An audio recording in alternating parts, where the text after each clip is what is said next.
ಇದು ರಿಯಾಲಿಟಿ ಶೋಗಳ ಬಗ್ಗೆ ಮಾತಾಡ್ತಾ ಇದ್ರೆ, ಬಟ್ ಇವಾಗಿಂದ ಏನು ಬಟ್ TRP ಅಷ್ಟೇನಾ? ರಿಯಾಲಿಟಿ ಶೋ ಅಂದ್ರೆ TRP ಅಷ್ಟೇನಾ ಅಥವಾ ಅದಕ್ಕೂ ಇನ್ನು ಆಡವಾಗಿ ಏನಾದ್ರು ಒಳಗಡೆ ಅಡಗಿದೆ? ಬಟ್ ಅದರಿಂದ ಏನಾದ್ರು ಸಿಗುತ್ತಾ ನಿಂಗೆ ಇದರ ಪಾರ್ಟಿಸಿಪೇಟ್ ಮಾಡೋರಿಗೆ ಅನ್ನೋ ಇಂಥ ವಿಚಾರ ಬಗ್ಗೆ ಹೇಳೋದು?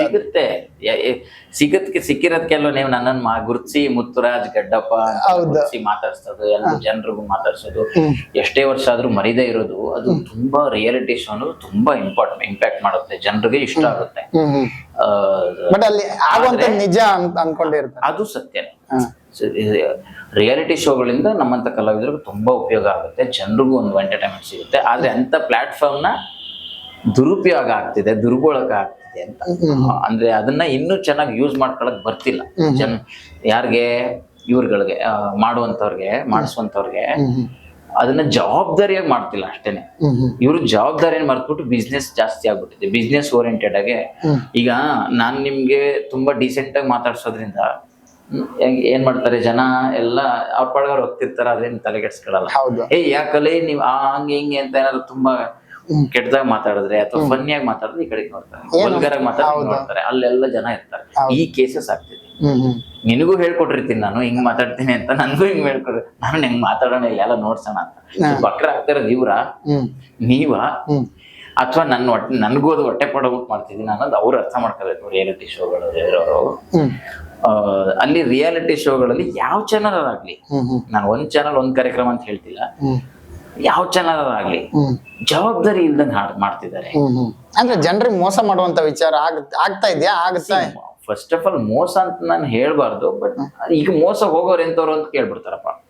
ಮೋಸ ಅಲ್ಲ, ಕೆಲವರೆಲ್ಲ ಮುಗ್ದಿರ್ತಾರೆ, ಗೊತ್ತಾಗಲ್ಲ ನಿಜ. ಜನ ಈಗ ನಿಮ್ ಕೈಲಿ ರಿಮೋಟ್ ಇರುತ್ತೆ ಅಂತ ಹೇಳೋದವ್ರು, ನಿಮ್ ಕೈಲಿ ರಿಮೋಟ್ ಇರುತ್ತಲ್ಪ, ಚೇಂಜ್ ಮಾಡಿ ಆ ಪ್ರೋಗ್ರಾಮ್ ಬಂದ ತಕ್ಷಣ ನಮ್ಗೆ ಅಲ್ಲಿ ರಿಪೋರ್ಟ್ ಆಗುತ್ತೆ ಎಷ್ಟು ಜನ ಈ ಕಾರ್ಯಕ್ರಮ ನೋಡ್ತಿದ್ದಾರೆ, TRP ಬರ್ತಿಲ್ಲ, ಹಾಗಾಗಿ ನಾವು ಬೇರೆ ಕಾರ್ಯಕ್ರಮ ಮಾಡೋಣ, ಇದನ್ನ ಸ್ವಲ್ಪ ಡೀಸೆಂಟ್ ಆಗಿ ತಗೊಂಡ್ ಹೋಗೋಣ ಅಂತ ಅವ್ರು ಮಾಡ್ತಾರೆ. ನಿಮ್ ಜನ ಕೈಲೂ ಇಲ್ವಲ್ಲ ಅಂತ ಅವ್ರು ಕೇಳೋದು.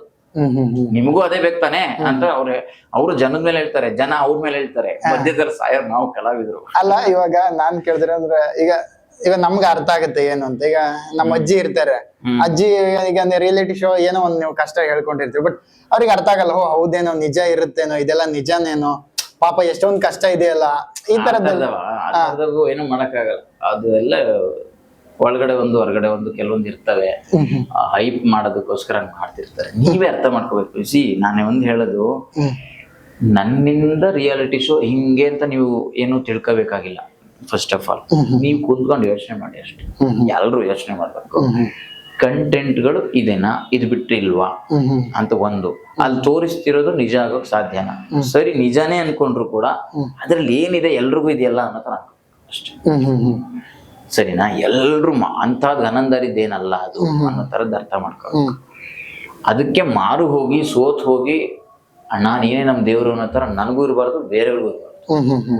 ನೀವೇ ದೇವ್ರು ಅನ್ನೋ ತರ ಎಷ್ಟ್ರ ಮಟ್ಟಕ್ಕೆ ಆಗ್ಬಿಟ್ಟಿದೆ ಅಂತಂದ್ರೆ, ಒಳ್ಳೆ ಕಲಾವಿದ್ರನ್ನೆಲ್ಲ ಕಡೆಗಣಿಸೋದು, ಬರೀ ಒಂದ್ ಡೈಲಾಗ್ ಡಬಲ್ ಮೀನಿಂಗ್ ಹೊಡೆದ ಒಂದ್ ಯಾವ್ದೋ ಯೂಟ್ಯೂಬ್ ಅಲ್ಲಿ ಮಾಡ್ದ ಕರ್ಕವ ಮಾಡ್ಸು, ಆಕ್ಟಿಂಗ್ ಗೆ ಸಂಬಂಧಪಟ್ಟಿಲ್ದೇ ಇರೋ, ಗೊತ್ತಿರಲ್ಲ ಆಕ್ಟಿಂಗ್ ಬಗ್ಗೆ ಅವ್ರಿಗೆ, ಆಕ್ಟಿಂಗ್ ಸಂಬಂಧಪಟ್ಟಿಲ್ದೇ ಇರೋರ್ನ ಆಕ್ಟಿಂಗ್ ಮಾಡ್ಸೋದು.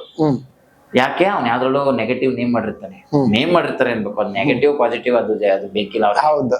ಅವನು ಟೋಟಲ್ ಜನರ ಕಣ್ಣಲ್ಲಿ ಕಾಣಿಸ್ತಿದಾನ, ಅವ್ನ್ ಕರ್ಕೊಂಡ್ ಆಕ್ಟಿಂಗ್ ಮಾಡ್ಸು, ಅವ್ನ್ ಕರ್ಕೊಂಡ್ ಡ್ಯಾನ್ಸ್ ಮಾಡ್ಸು. ನೀವೀಗ ನಾನು ಬೇಕಾದ್ರೆ ಆಕ್ಟಿಂಗ್ ಕಲಿಬೇಕಂತಿಲ್ಲ, ಈಗ ಆಕ್ಟಿಂಗ್ ಕಲಿಬೇಕಂತ ಏನಿಲ್ಲ. ಏನ್ ಮಾಡ್ಬೇಕು ಅಂದ್ರೆ, ಕೆಲವು ಜನ ಇದು ಮಾಡ್ಬೇಕು, ಏನಾರು ಒಂದು ಎದುರಾಕೊಬೇಕು, ತುಂಬಾ ಅಂದ್ರೆ ಫುಲ್ ವೈರಲ್ ಆಗುವಂತ ಕೆಲಸಗಳನ್ನ ಮಾಡ್ಬಿಡ್ಬೇಕು. ಅದನ್ನ ಅಸಹ್ಯವಾಗಿರ್ಲಿ, ಕೆಟ್ಟದಾಗಿರ್ಲಿ, ಬೈದಾಗ್ಲಿ, ಒಳ್ಳೇದಾಗ್ಲಿ, ಮ್ಯಾಟ್ರೇ ಅಲ್ಲ ಅದು. ಒಟ್ನಲ್ಲಿ ತುಂಬಾ ಫೇಮಸ್ ಅದನ್ನ ಅವ್ನ ಎಳಕ ಬಂದು ಇಲ್ಲಿ ಆಕ್ಟಿಂಗು, ಡ್ಯಾನ್ಸು, ಬೇಕಿದ್ರೆ ಸಿಂಗಿಂಗು, ಇಷ್ಟ ಇಲ್ಲ ಅಂದ್ರೆ ಸ್ವಲ್ಪ ದಿವಸ ಆದ್ರೆ ವೀಕೆಂಡ್, ಸರಿನಾ? ಅಂದ್ರೆ ಇಂಟರ್ವ್ಯೂ ತುಂಬಾ ಮಹಾ ಸಾಧಕ ಆ ತರದ್ ಆಗ್ತಾ ಇದೆ. ಹಂಗ ಆಗ್ಬಾರ್ದು. ರಿಯಾಲಿಟಿ ಶೋಗಳಂತಂದ್ರೆ ಅವನಲ್ಲಿ ಕುಂದ್ಕೊಳ್ತಿದ್ದಾನೆ ಸೀಟ್ಗೆ ಅಂದ್ರೆ, ಒಂದು ಸಾಧಕ ಅನ್ನೋ ಸೀಟ್ ಕುತ್ಕೊಳ್ತಿದ್ದಾನೆ ಅಂದ್ರೆ ಆ ಸೀಟ್ಗೊಂದು ಯೋಗ್ಯತೆ ಇರ್ಬೇಕು. ಫೇಮಸ್ ಅಂದ್ಬಿಟ್ಟು ಕರ್ಕೊಬರೋದು ಬೇರೆ, ಜನಪ್ರಿಯ ವ್ಯಕ್ತಿ ಅನ್ನೋದ್ ಜನಪ್ರಿಯ ವ್ಯಕ್ತಿ ಅಂದ್ರೆ ಎಷ್ಟು ಜನ, 4 ಜನಪ್ರಿಯ ವ್ಯಕ್ತಿನೆಲ್ಲ ನೀವು 4 ಕೋಟಿ ಜನಪ್ರಿಯ ವ್ಯಕ್ತಿ ಅಂತ ತೋರ್ಸೋದಾಗ್ಲಿ. ನಾನು ಹೇಳ್ತಿರೋದು ಈ ಇಂಟರ್ವ್ಯೂಗಳಿಗೆ ಸಂಬಂಧಪಟ್ಟಂಗೆ ಹೈಲೈಟ್ ಮಾಡ್ತಾರಲ್ಲ, ಇಂಥ ಸಾಧನೆ, ಒಂದು ಜೀವಮಾನದ ಸಾಧನೆ ಅನ್ನೋ ಪ್ರೋಗ್ರಾಮ್ಗಳು, ಅವುಗಳಲ್ಲಾಗ್ಬೋದು. ಮತ್ತೆ ಈ ರಿಯಾಲಿಟಿ ಶೋಗಳಲ್ಲಿ ಹೊಟ್ಟೆಪಾಡು, ಎಷ್ಟೋ ಜನರು ಹೊಟ್ಟೆ ಮೇಲೆ ಹೊಡಿತಿರ್ತೀರ. ನಂತರ ಕಲಾವಿದರು, ರಂಗಭೂಮಿ ಕಲಾವಿದರು, ಮತ್ತೆ ಬೇರೆ ಬೇರೆ ಅಷ್ಟು ವರ್ಷದಿಂದ ಮಣ್ಣು ಹೊತ್ತಿರೋರು ಸುಮಾರು ಜನ ಇರ್ತಾರೆ. ಅವ್ರುಗಳು ಹೊಟ್ಟೆ ಹೊಡೆದು ನೀವು ಯಾರ್ಯಾರನ್ನೂ ಮಾಡಬೇಡಿ, ಯಾರ್ಯಾರನ್ನೂ ಕರ್ಕೊಂಬರ್ಬೇಡಿ. ಫಸ್ಟ್ ಆಫ್ ಆಲ್ ಅವ್ರಿಗೂ ಆಸೆ ಇರಲ್ಲ, ಅದ್ರ ಮೇಲೆ ಅವ್ರಿಗೆ ಆಸೆ ಇರಲ್ಲ. ನೀವೇ ಆಸೆ ಕ್ರಿಯೇಟ್ ಮಾಡ್ತಿರ್ತೀರ. ಏನು ಅವ್ರು ಆ ಫೀಲ್ಡಲ್ಲೇ ಇರಲ್ಲ, ಆ ಫೀಲ್ಡ್ ಅವರೇ ಅಲ್ಲ ಅವರು. ಹೌದು. ಬಿಸಿ ರಾಗಿ ಮುದ್ದೆ ಇಟ್ಟು ಯಾವ ಫೀಲ್ಡು? ಬಿಸಿ ರಾಗಿ ಮುದ್ದೆ ಇಟ್ಟು ಅಂತ ಪಾಪ ಹುಡುಗಿ ಹೇಳುತ್ತಲ್ಲ, ಹೌದು. ಆ ಹುಡುಗಿ ಯಾವ ಫೀಲ್ಡ್? ಅವ್ರಿಗೆ ನಾವು ಮನೆ ಕೆಲಸ ಮಾಡ್ಕೊಂಡು ಮತ್ತೆ ಅದ್ಯಾರೋ ಇನ್ಯಾರೋ ನಮ್ಮ ಮನ್ಸು, ನಾನು, ಗಿಡ ಮರ ಬಳ್ಳಿ, ಎಷ್ಟು ಜನ ಬೇಕು? ನೀವು ಈ ಕಾಲಕ್ಕೆ ಈ ಕ್ಷಣಕ್ಕೆ ಅವ್ರಿಗೆಲ್ರಿಗೂ ಒಂದು ಸೂಪರ್ ಅನ್ಸುತ್ತೆ.